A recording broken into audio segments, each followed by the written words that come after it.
Of course, the Zionist project to colonize Palestine involved transforming a country to a Europeanized version of what they thought would be a good thing, which is a Jewish state of Israel. The idea is to bring European Jews here and establish colonies in Palestine. Now, the effect of this on the local people is, of course, that the local people were not wanted.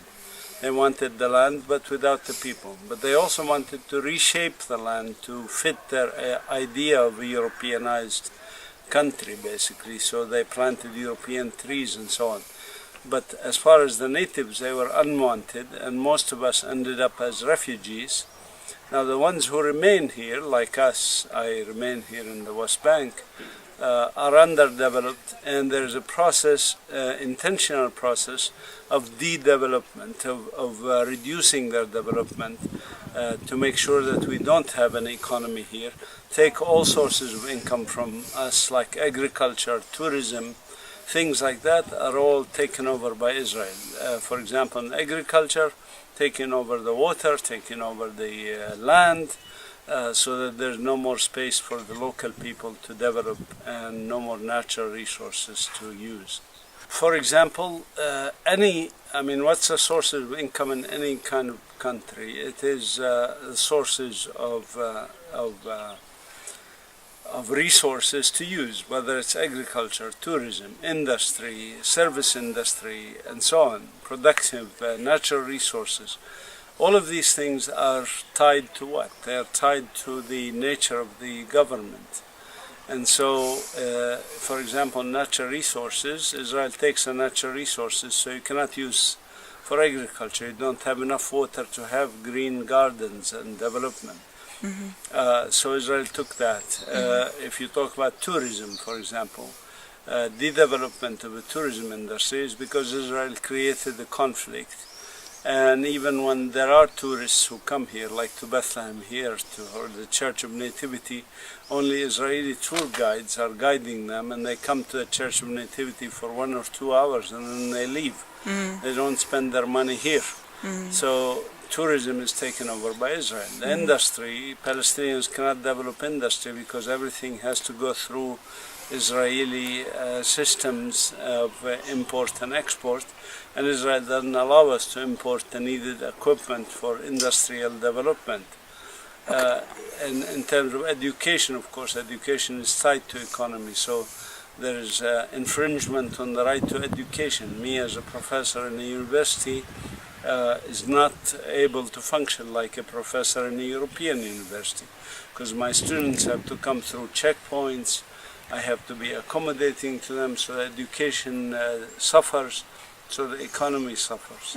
So in every aspect, Israel interferes with every aspect of life in Palestine.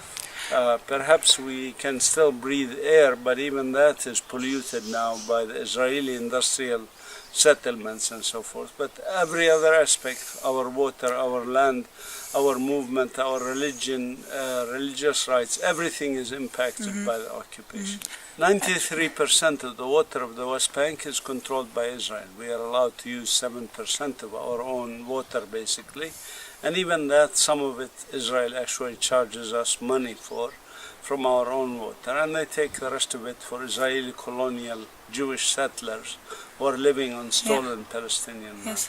What we are trying to do here in the Botanical Garden, the agricultural research station that we are building here, is to show farmers methods of intensive agriculture with ecological sensitivity. It's called permaculture, which is the ability to grow a lot of food even in a very small area and even with limited water. This is one way to cope, but it is not a solution to the crisis that we face. The crisis that we face, the manufactured crisis, is basically an Israeli intentional program to deprive Palestinians of their lives and livelihood. Many farmers have abandoned the land. Before 1967, 70% of Palestinian economy in the West Bank was dependent on agriculture. 70% of employment was in agriculture. Now it is less than 20%. And the reason for that is, again, an intentional policy of Israel to deprive the farmers of their land and of water and of other resources, and make life hell for them, so that they... And people, what do they do now? Have they found... Well, they have to go work even in Israeli settlements and Israeli agricultural farms. And even in building Israeli wall, Palestinians work in that. Palestinians who used to be farmers are now working in those ventures, because they have to. It's indentured labor, they have to eat, and so they have to survive. This argument was also used against PDS in South Africa. But the blacks in South Africa are the ones who called for divestment, and we Palestinians have called for divestment. Hundreds of civil society organizations have called for it, and it is clear that we prefer our freedom over getting small crumbs of bread for a few of our workers in Israeli industrial systems that are developed on stolen Palestinian land, and that are used indentured Palestinian labor, and that pollute our environment. So I'd rather suffer a little more and get my freedom than continue to suffer with a little bit of crumbs coming down from Israeli economy.